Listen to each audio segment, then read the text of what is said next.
back to English. Change is inevitable. Change has already come upon us.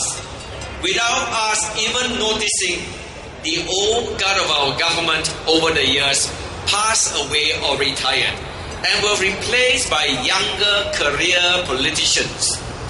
The government of today is not the government that our parents entrusted their lives and the lives of their families to in decades past. This government needs to be challenged and checked if we do not want it to become complacent.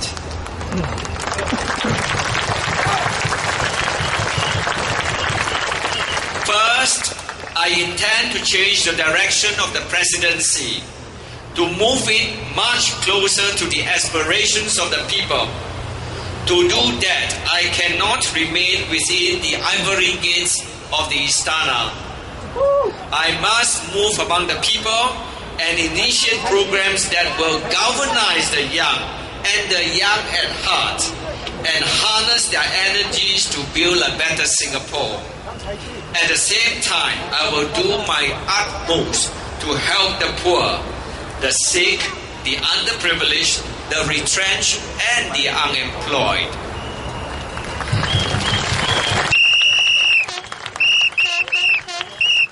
I believe that in a fast-moving society such as Singapore, many will be left behind to live quiet, desperate lives. It is the duty of the President to use his moral authority to help bridge the widening social divisions in our society.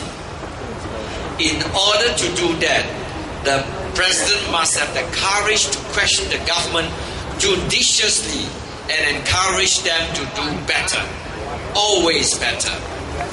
The President needs to exercise his powers independently without fear or favor.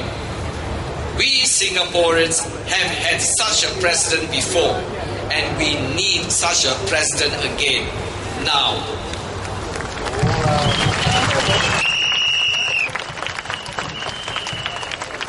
I believe that Singaporeans are thirsting for change. We want a greater democracy. We wish to be heard and long for a more equal and more just society. The May 7 general election has shown very clearly that Singaporeans desire change. They are not happy to be patronized and to be talked down to as if they are juveniles. There are many things that are not right in our society. The Internal Security Act has caused much pain and suffering, and only history will tell how many innocents were put away.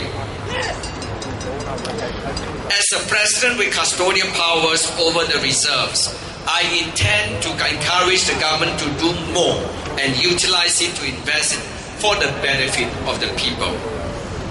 I shall also examine more closely the appointments to government bodies, statutory bodies, and government-linked companies. I believed that there is an over-concentration of power. Too few people holding too many portfolios within the government.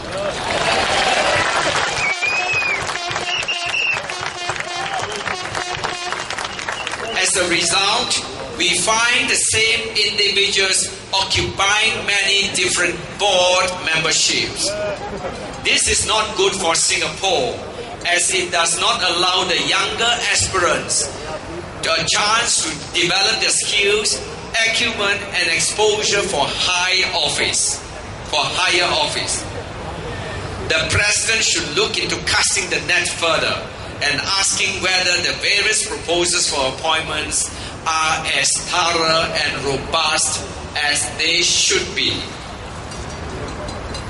Just as the government is accountable to the people, the elected President should also be similarly accountable to the people who elect him.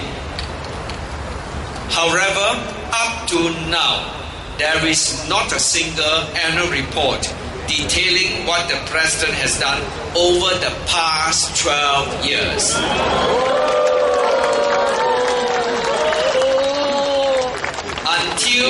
year, we were not even aware that the President does not have the power of pardon in capital cases and that he must take direction from the government. Thus, the appeal to the President for clemency is but an illusion, raising false hopes for the families of the condemned. I intend to introduce greater transparency into the working of the presidency by issuing an annual report to the people, detailing all the custodial, ceremonial, diplomatic, and social political functions that he has performed during the year. Let me share with you some of my beliefs. In times of economic uncertainty, we must look within Singapore. We cannot count on multinational corporations or these two casinos. We must look to ourselves, our own people, our own talents. I want to build up our young, encourage the government to provide preschool education for all Singaporeans, but not the type of education that is about tests and scoring the highest marks.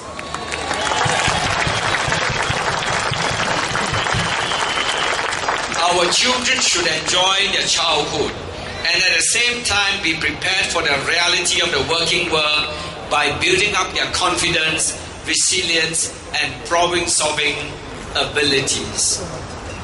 I want to build up our youth, make university education much more accessible, and beyond that, allow them their dreams and aspirations, fund grants that enable them to create and innovate. I want to build up our fellow Singaporeans. A truly meritocratic society needs to level the playing field, make up for children who come from families whose parents do not have university degrees. We can offer more bursaries and scholarships to help our Malay and Indian students to do even better in schools and encourage them to pursue the activities they are talented in. I want to build up our families. We should not have to worry so much about our jobs, our kids, our future.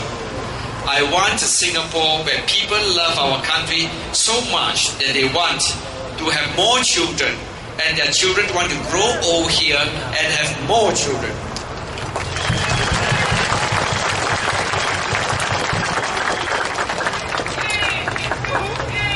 I want to build up our homegrown businesses.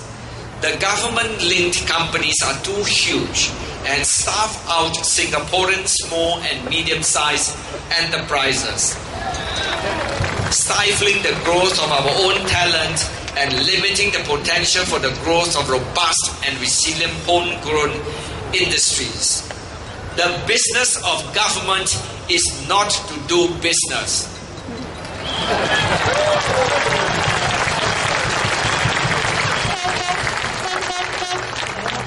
I want to take care of our elderly.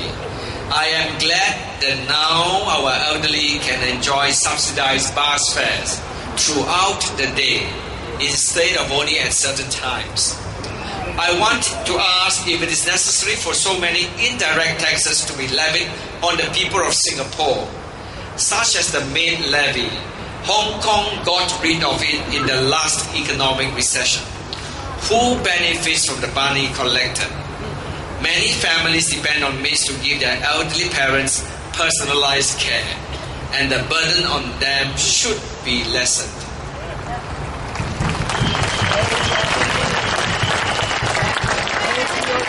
I want to take care of those who need help, the handicapped, the homeless, the learning disabled.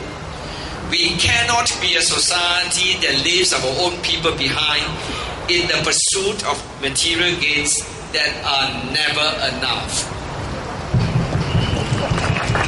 These are my beliefs. This is the Singapore I want to see. I am sharing with you what is in my heart for Singapore. Give me your trust, and together we can build a Singapore for our tomorrows, not our yesterdays.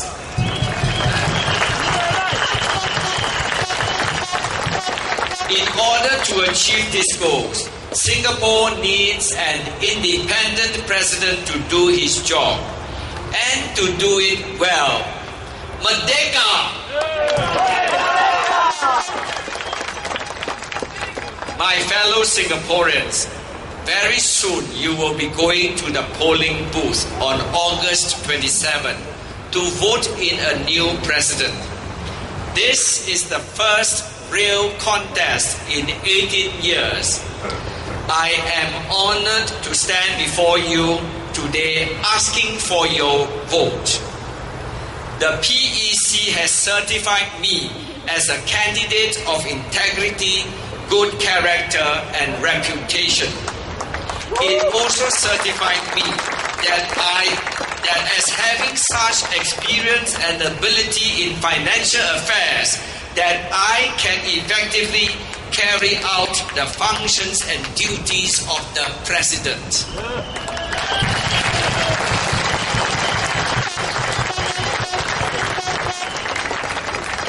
I know that the journey is a long and hard one, but if I walk together with you, I know for sure that we will complete our journey side by side.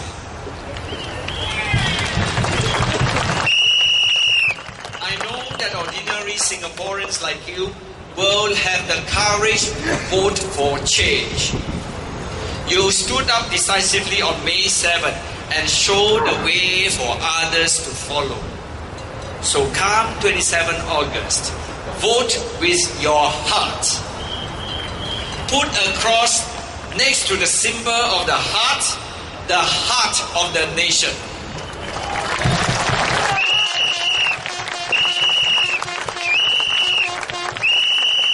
And if you choose me to be your next president, we shall walk hand in hand, heart to heart, to the dawn of the Istana, and together we can claim Singapore as the nation we love, as we share and celebrate our new beginning. You have that power to make a change. Use it and vote me to be your next president.